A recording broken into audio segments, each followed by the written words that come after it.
Good morning. কেমন আছো বলো তো সবাই? আশা করছি তোমরা সবাই ভালো আছো, আর আমরাও না বেশ ভালো আছি। আমার আরও একটি নতুন ব্লগে আবারও তোমাদেরকে স্বাগত জানাচ্ছি। তো ঘড়িতে এখন বাজে সকাল 5:45। চলে এলাম মেয়ের জন্য স্কুলের টিফিনটা রেডি করতে। আজকে টিফিন বলতে একটু ম্যাগি করে দেবো ভাবছি। তো যথারীতি ম্যাগি আমার কমপ্লিট হয়েও গেছে, এবার ওর টিফিন বক্সটা প্যাক করে দেব। আর এদিকে দেখো ম্যাগিটা করে একটু ঠান্ডা করে তারপর দিয়ে দিলাম ওর টিফিন বক্সটাতে। যদিও এটা থার্মোস্টিল, কোনো সমস্যা হয় না, তারপরে অল্প একটু ঠান্ডা করে দিই, কারণ টিফিন আওয়ার যেহেতু তাদের অনেকটাই পরে, সেই 8:30 পৌনে 9টার দিকে মনে হয় টিফিন আওয়ার্স, তো ততক্ষণ অবধি যদি নষ্ট হয়ে যায় সেই জন্য একটু ঠান্ডা করে দেওয়ার চেষ্টা করি। আর এদিকে চা করে নিলাম, চায়ের সাথে একইবারে বসিয়ে দিলাম তোমার ভাত আর এই যে চাল কুমড়োটা সেদ্ধ, আর সাথে একটু ডালও বসিয়ে দিয়েছি। আর 3খানা কাপ দেখে তো বুঝতেই পারছো গতকালকে বোন এসেছে, তো আজকে থেকে ওর স্কুল নয়, সে তো স্কুল জীবন পেরিয়ে আজকে থেকে ফার্স্ট ডে অফ কলেজ ওর। তো আজকে সে প্রথম দিন কলেজে যাবে, তার জন্য আমার তাড়াটাও একটু বেশি, কারণ রান্না করে আগে তাকে খাইয়ে দিতে হবে, আর সকালে আজকে স্নান হয়নি। এদিকে দেখো আবার ভাবছি এই ঘরটা আজকে একদম ডিপ ক্লিন করে ফেলবো, যেহেতু চাদরটা 2 দিন আগেই পেতেছি, তো চাদরটা তো ধোয়ার কোনো দরকার নেই, সেই জন্য সেটা তুলে রাখলাম। আর এই যে এদিকে মাকড়সা প্রচুর হয়েছে, এগুলি কিন্তু সপ্তাহে অন্তত 2 সপ্তাহে একবার তো করি, কিন্তু এই ঘরটাতে না প্রচুর মাকড়সা হয়, আর ওই ঘরটাতে প্রচুর ধুলাবালি হয়। ওই ঘরটাতে আবার মাকড়সা একদমই খুঁজে পাওয়া যায় না, মানে মাকড়সার আশ আর কি। তো এদিকে সমস্তটা, আর আমাদের ছাদটা যেহেতু অনেকটা উপরে, মানে দেওয়ালটা অনেকটাই উঁচু, তো সেই কারণে না আমার হাত এতটা উঁচুতে যায় না, জানো তো। তখন কি করি, মিঠির পড়ার টেবিলের উপর উঠে দাঁড়িয়ে তারপর করি একটা তোমার মই আছে, কিন্তু সেই মইয়ে উঠে না আমার ঘর পরিষ্কার করতে ভয় করে, মনে হয় কখন যদি আবার পরে ঠরে যায় তাহলে আবার এক কেলেঙ্কারি হবে। আর এদিকে দেখো ভালো করে পরিষ্কার করে নিচ্ছি, আর ধুলাবালি প্রচুর পরিমাণে হয়েছে, সমস্তটাই আজকে একটু ঝাড়াঝাড়ি করে নেব। এগুলা আমি প্রায়শই অফ ক্যামেরাতে করি, কিন্তু আজকে ভাবলাম তোমাদের সাথে একটু শেয়ার করা যাক। কিন্তু এগুলি শেয়ার করতে না অনেকটাই কষ্ট, জানো তো। একবার ক্যামেরা সেট করা, একবার তারপরে এই কাজগুলা কমপ্লিট করা, সেটা তো নিজেরাই বুঝতে পারো যে কাজটা করতে নর্মালি সময় লাগে আধা ঘন্টা 1 ঘন্টা, সেই কাজটা কিন্তু আমাদের ক্যামেরা সেট করে করতে অনেকটাই সময় লাগে। যথারীতি ফ্যানটাও মুছে নিলাম, আর এদিকে সমস্ত গ্রিলগুলো ভালো করে একটু ঝাড়াঝাড়ি পোছাপুছি করে নিচ্ছি। আর করে নিলে দেখবে 1-2 সপ্তাহের মতো মানে একদম নিট অ্যান্ড ক্লিনই থাকবে, তারপর আবার ধোয়া মানে পরিষ্কার পালি করতে হবে, এই তো। যথারীতি সোফা টোফাটা একদম ঝেড়ে তারপর জায়গার জিনিস জায়গাতে রেখে দিলাম। মিঠির পড়ার টেবিলটাও ভালো করে ঝেড়ে পুছে পরিষ্কার করে রেখে দিচ্ছি, কারণ ঘর ঝাড়াঝাড়ি যেহেতু করেছি প্রত্যেকটা জিনিসের উপরই পড়েছে, আর ঠাকুরের মন্দিরটার উপর দিকে যাইনি, কারণ ওই দিকে পরিষ্কার করিনি, ওই দিকটা অন্য দিনে পরিষ্কার করব, কারণ আজকে ওইগুলা পরিষ্কার আমি করতে পারবো না সেই কারণে।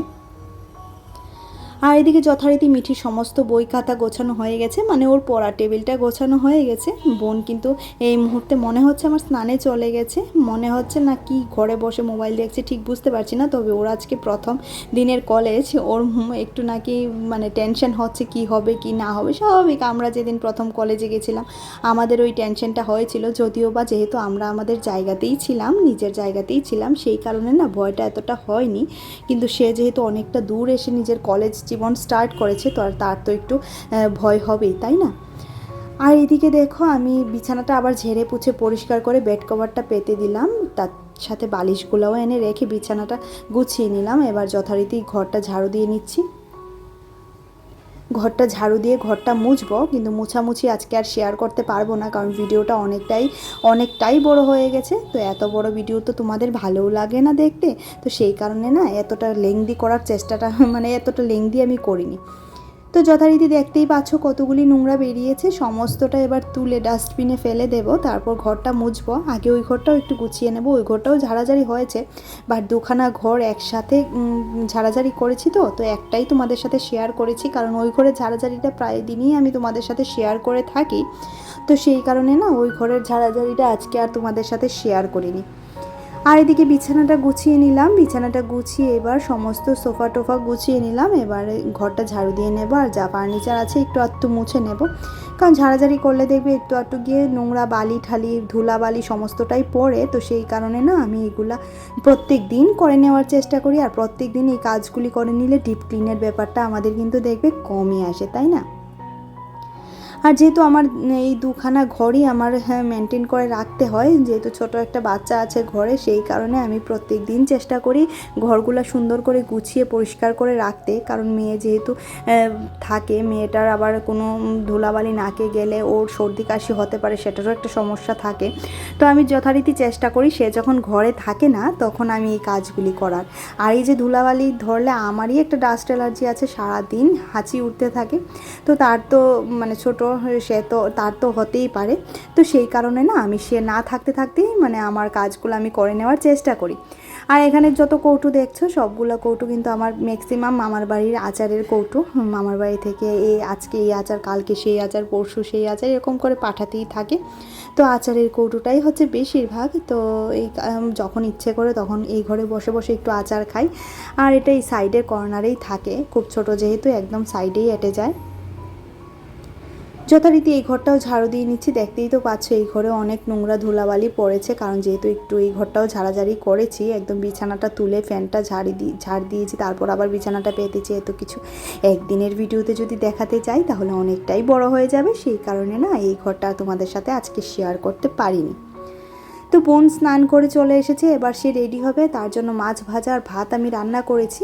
তো সে ভাত, মাছ ভাজা, ডাল দিয়ে খেয়ে যাবে। আর এদিকে দেখো তার প্রথম দিনের কলেজের প্রথম লুক কেমন লাগছে অবশ্যই জানিও। আর বোনকে সবাই মিলে একটু আশীর্বাদ করো যাতে সে তার এই নতুন জীবনে সফল হতে পারে। তো এই যে তার খুব শখ ছিল সে বেঙ্গলিতে অনার্সটা নেবে, তো সে বেঙ্গলিতেই অনার্স নিয়েছে। দেখা যাক কতটুকু কমপ্লিট করা যায়। দুজন দুই মেরুর, আমার সাবজেক্ট ইংলিশ, ওর সাবজেক্ট বেঙ্গলি। তো সবাই ওকে আশীর্বাদ করো যাতে ও ভালো করে পড়াশোনা করে নিজের স্বপ্ন পূরণ করতে পারে। আর এই যে আমার মিঠি মা, তো এদিকে দেখো এবার প্রণাম করে বেরিয়ে যাচ্ছে।